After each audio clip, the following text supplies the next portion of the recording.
My parents charged me rent, kicked me out for my golden child brother, now they want the inheritance my grandparents gave me. Hi, I'm a 19-year-old girl, and I need some advice about something that happened between me and my family.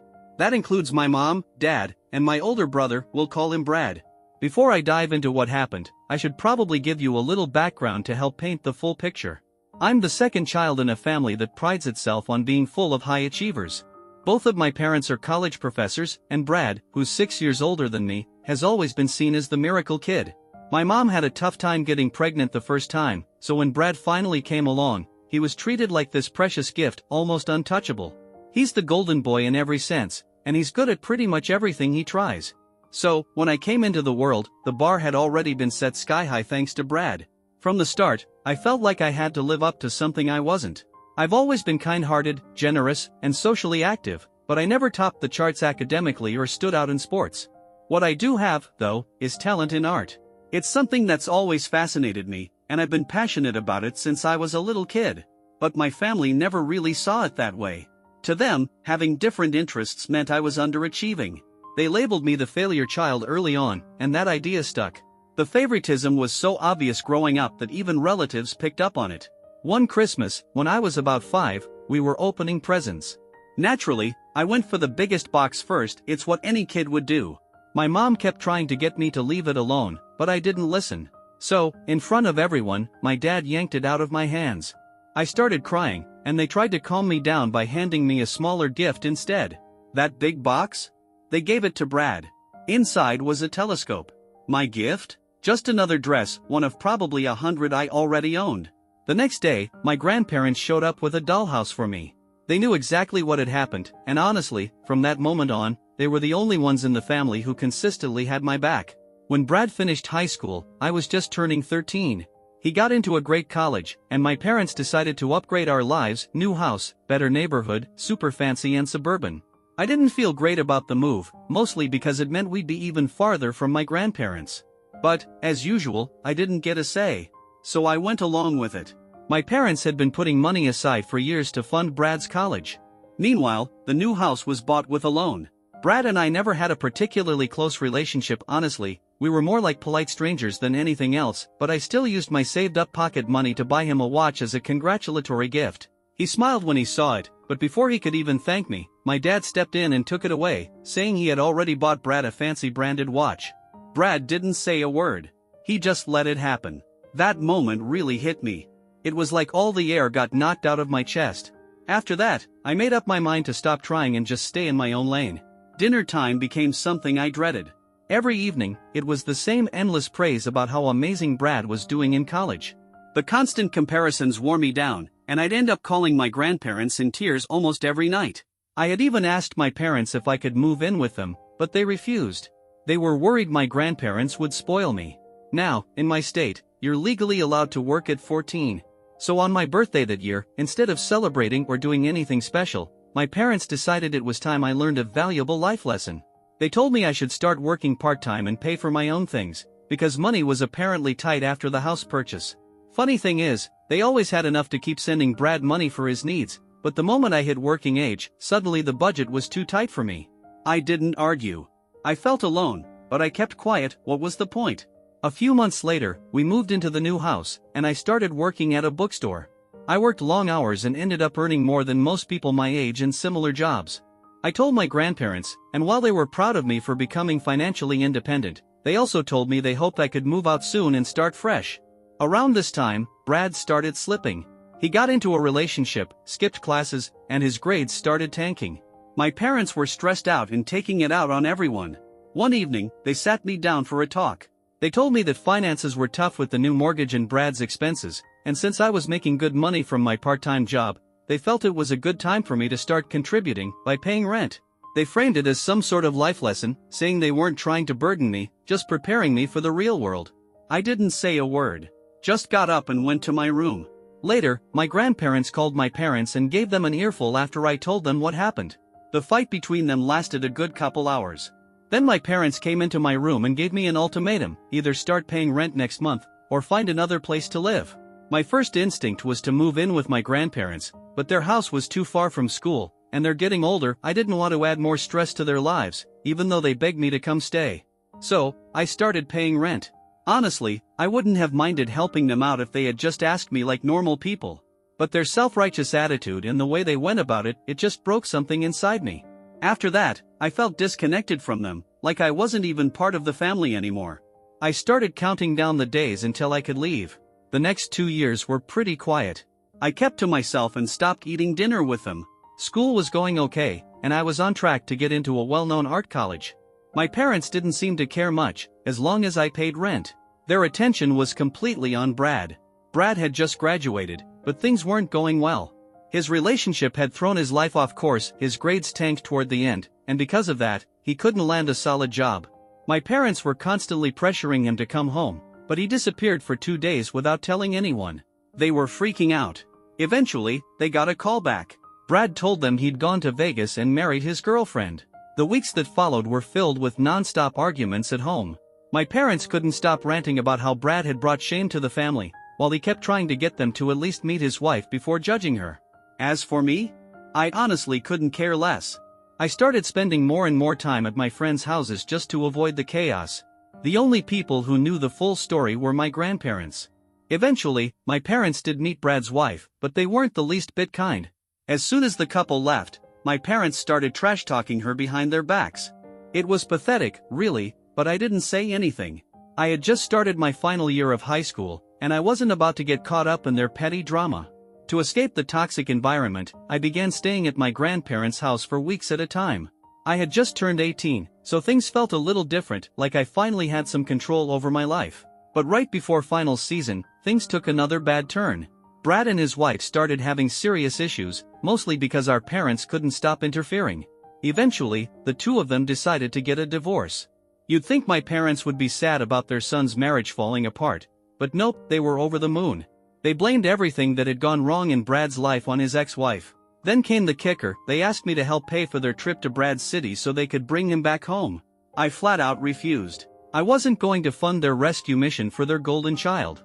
They weren't thrilled about my answer, but somehow scraped the money together from somewhere else and brought Brad back.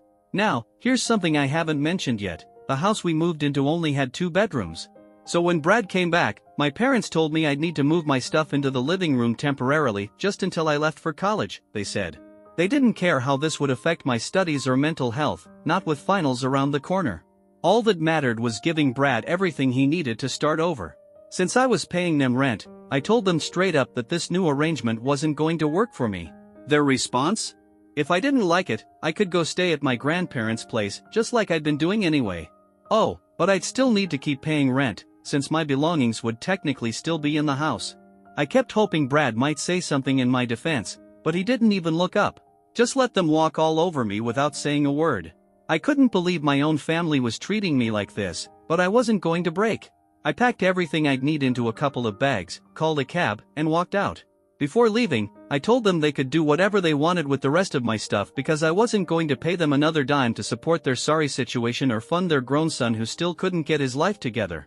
I slammed the door behind me and got into the Uber I'd called. On the way to my grandparents, I called and told them everything that had happened. They welcomed me with open arms, gave me a safe place to stay, and stood by me like they always had. Apparently, my dad had already called them, trying to find out if I was there so he could come yell at me for embarrassing them. But my grandparents had my back. They told him I wasn't there and made it clear he wasn't welcome to bother them. The next morning, I saw a few missed calls from my parents, but as the days went by, the calls slowed down. It was obvious they didn't actually care how I was doing. So, I cut them off. Went completely no contact. I poured everything I had into my studies and managed to pass my finals with solid grades. I had already applied to several colleges and was waiting to hear back. Then one afternoon, I came home and was shocked to find my parents sitting in my grandparents' living room. As soon as they saw me, my mom started crying, and my dad launched into this dramatic speech about how I was the worst daughter in the world. He said I abandoned them when they needed me most and refused to help financially even though I could have. Turns out, they were there to ask my grandparents for money. Since I'd stopped paying rent, they were apparently struggling with the mortgage. Now they were trying to guilt me into feeling like a terrible person, using the old family is everything line. Update 1. Thank you to everyone who commented on my original post. It means a lot that people understand where I'm coming from. I truly believe my family treated me terribly, and I stand by my decision to walk away. So here's what happened next. My parents sat in my grandparents' house, begging for help with their mortgage. At first, my grandparents were open to listening, but everything changed the moment my father called me the worst daughter he'd ever seen. That was it, my grandpa snapped. He stood up for me and didn't hold back. He told my father that he'd failed me as a parent from the very beginning by setting impossible standards. Grandpa kept going, saying the whole extended family had seen how differently I'd been treated all my life. My parents tried to argue, but they didn't get far. Then came the big reveal. My grandpa told them that he and my grandma had decided to leave me my parents' share of their property in the will. They'd watched me grow into someone kind, strong, and independent, and they believed I deserved it. My parents' jaws practically hit the floor. They quickly changed their tone and started fake crying, begging my grandma to reconsider. But she didn't budge. She told them that karma had finally come knocking, and she had no regrets. Then they turned to me, asking me to talk my grandparents out of it. Still, not a single apology left their lips. They just expected me to help because we're family. I think they thought I'd cave like I always had. But not this time. Seeing how hard my grandparents were fighting for me lit a fire in me. I stood my ground and told my parents that they didn't deserve a daughter like me. And if they needed financial help, maybe they should ask their beloved golden boy, the one whose life they were so quick to ruin. Everything went dead quiet for a moment after I told them off, and then it exploded. My parents started screaming at me, calling me all kinds of horrible names, even saying they wished I had never been born. That was the last straw for my grandparents. They told them to get out immediately and warned them that if they didn't leave, they'd be calling the cops. Flustered and red-faced, my parents finally stormed out. I broke down crying right there and just kept thanking my grandparents over and over. They were the ones who had stepped in like real parents when mine failed me. I told them I didn't want their money, I never cared about that, I just appreciated everything they'd done for me. They sat me down gently and explained that their decision to cut my parents out had been made long ago. They'd been watching everything and saw just how selfish and cruel my parents had become over the years. And although they had set aside a little something for Brad, since he was their grandson too, they made it clear that my parents would never get their hands on it. They told me to let it go and not dwell on all the drama. What mattered most was my future, and that's where I needed to keep my focus. Luckily, things on that front were looking up. I'd applied to a handful of colleges and was thrilled to get accepted into the best one on my list. My first thought was to take out a student loan, but after sitting down and having a long talk with my grandparents, I found out they were actually quite wealthy and they insisted on paying my tuition themselves. At first, I hesitated, not wanting to feel like a burden again, but eventually, I accepted their offer. Classes were starting in a month, and I was finally starting to feel hopeful. I hadn't heard a word from my parents or Brad, and honestly, that silence was golden. For the first time in my life, I felt confident and free, like I was finally standing on my own 2 feet. And going no contact with my family? Best decision I ever made. Toxic people, family or not, will always drag you down. Update 2. I honestly thought the drama had ended there, but I was very wrong. A week after that last update, I got an email from Brad. He said he didn't have my phone number and wanted to meet up and talk. At first, I wasn't sure. Truth be told, we never really had a sibling bond. But then I reminded myself that I wasn't alone, I had my grandparents. So I agreed, and we set a time to meet at a small cafe in town. The day of the meetup, I got there a little early and started second-guessing myself. I was about to turn around and leave when Brad showed up. He looked rough, tired, unshaven, and clearly worn down by life. The first few minutes were awkward, but I broke the silence and started the conversation. Then Brad opened up, and wow, he really spilled everything. He told me the house had turned into a disaster zone ever since our parents found out they weren't getting anything from our grandparents. At first, they blamed me, but soon enough, they started turning on each other. Brad, already going through a painful divorce, couldn't take it anymore and had moved out to crash at a friend's place. He said he went back home recently and found the house in complete shambles. Looked like a frat house, honestly, months of mess everywhere. Our parents had stopped working and were just sitting around the house all day, drinking. When Brad tried to clean up a bit, they told him not to bother because the house was going to be repossessed anyway, they couldn't afford it anymore. Hearing all of this made me feel strange. I didn't know what to say. I'd been through worse with these people, and no one, not even Brad, ever stepped up for me. I didn't want to sound heartless, so I just nodded politely while he kept talking.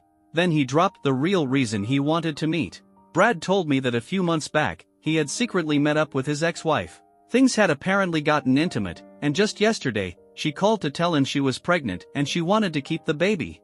She even mentioned trying to work things out with him. Then, Brad looked me straight in the eye and said he wanted a favor.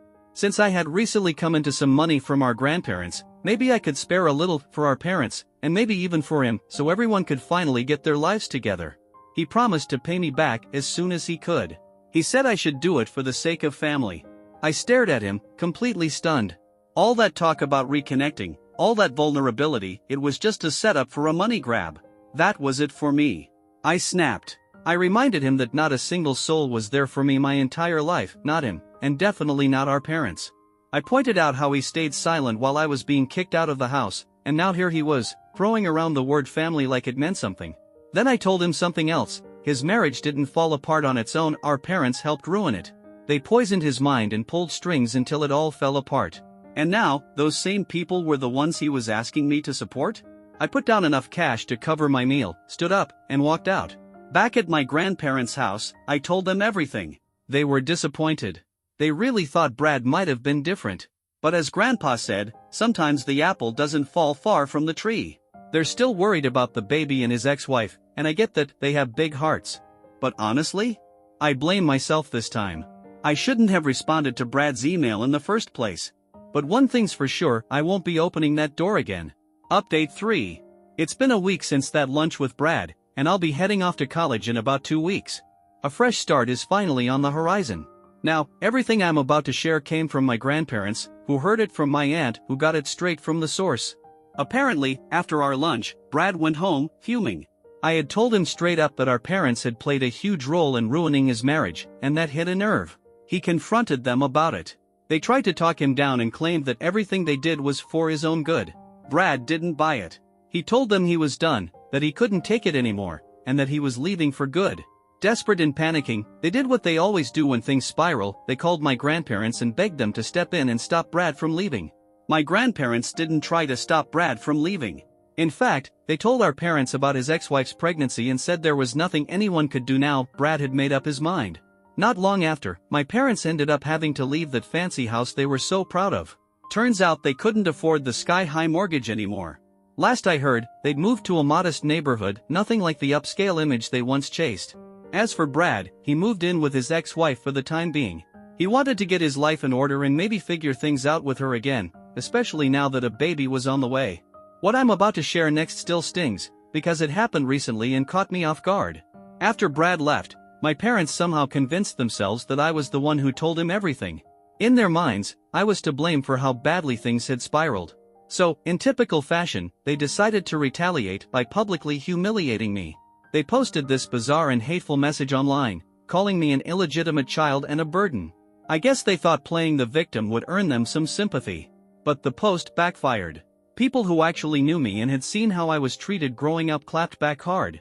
The comments tore into my parents, calling them out for how undeserving they were of a daughter like me. Some folks who didn't know the full story called me directly and said some nasty things, accusing me of being ungrateful. I told them flat out, if they didn't know me, their opinions weren't worth a single cent. That offended a few of them, but honestly, I didn't care anymore. What hurt me most wasn't the post or the gossip, it was knowing that my own parents thought so little of me. I had spent my whole life trying to be the daughter they wanted, only to end up as their scapegoat. I broke down crying to my grandparents. They hugged me and promised that once I left for college, I wouldn't have to deal with my parents anymore, not if they could help it. Since their online smear campaign failed, my parents decided to try a different route, the legal one. They went to a lawyer in an attempt to challenge the inheritance they'd lost. What they didn't realize was that the lawyer they went to was a longtime family friend who deeply respected my grandparents. He gave them a reality check, told them to stop embarrassing themselves, and then called my grandpa to share the entire ridiculous story. My grandfather thought it was hilarious and retold it to us like it was the punchline of a comedy routine. I know my parents' drama isn't going to end anytime soon, but at this point, I just hope it doesn't escalate further, at least not until I leave. Once I move, they won't be my problem anymore. And honestly, that's a pretty exciting thought. Update 4. It's been a month since the last update, and I've finally moved into my college dorm. So far, I'm loving it here. Being away from all that toxicity feels like a breath of fresh air. I'm still talking to my grandparents every day, which is how I've been able to keep up with what's going on back home. Before I get into that, I want to answer a question I saw a lot. How could 2 college professors run out of money? The answer's simple: horrible financial planning. That big, expensive house they bought? It was way out of their budget. They assumed their savings would cover it, but they were completely wrong, and everything just crumbled from there. Back to the present, my parents are still badmouthing me to anyone who'll listen, but people aren't taking them seriously anymore. Their credibility took a huge hit after that nasty post. Brad, on the other hand, stayed with his ex-wife for about 2 weeks before coming back to our hometown. He said he was looking for better opportunities, and since he didn't want to move back in with our parents, my grandparents offered him a place to stay until he found a job. When they asked about his plans, he said he still wanted to rebuild things with his ex, for the sake of the baby and their future as a family. My parents tried reaching out to him, but Brad made it clear, if they wanted to be part of his life again, they'd need to get their act together first. My grandparents told me they wanted to help Brad financially once he landed a job. They said they believed he genuinely wanted to change. I didn't say much. I trust their judgment and know their hearts are always in the right place. A few days later, I came back home for a short visit to grab some things I didn't take with me the first time. As a thank you, I gifted my grandparents one of my paintings. They insisted on paying for it, calling it my first official sale as an artist. I got a little emotional after that. It reminded me of when I was younger how my parents used to ask me for money, even as a child. I brought it up, and my grandfather looked at me with this sad kind of disbelief. He told me something I never knew. He'd set up an education fund for both me and Brad way back when we were in middle school. That fund had covered most of our school fees and even Brad's college, but my parents had full control over it. That was a punch to the gut. All these years, I'd been told to start paying my way early, to ease their burden and stop being a financial strain. And the whole time, they'd had help, they just chose not to use it for me. I told Grandpa I had no idea. He was furious. He said he'd handle it himself. Later that day, my grandma invited my parents over. Brad had just come home from a day of job hunting, and all of us were there when they showed up. Grandpa sat them down and confronted them right there. He asked about the education fund and how it had been used. My parents tried to cover their tracks, saying the money had been spent as planned. But when Grandpa pressed them, they finally cracked. They admitted to blowing the entire fund on their own entertainment and indulgences. They never once considered the long-term impact on me or Brad. I was stunned. Even after everything, I still didn't expect them to be that selfish. So I told them plainly, I want nothing to do with you. And if, by some miracle, I ever consider a relationship again, it will be entirely on my terms. The next day, as I was packing to head back to school, Brad knocked on my door. He apologized, not just for the recent mess, but for everything. For not being there for me. For not standing up when it counted. He said he still saw me as family and hoped his child could one day spend time with their aunt. I decided to forgive him. We don't have much of a relationship right now, but I'm open to building one slowly. My grandparents were happy to see us trying to reconnect. And honestly, I don't know where I'd be without them. They've been the only constant, the only real support I've ever had. So I made a promise to myself, my first professional painting collection will be dedicated to them. They're the reason I got through all this. And they're the reason I believe life can still turn out okay.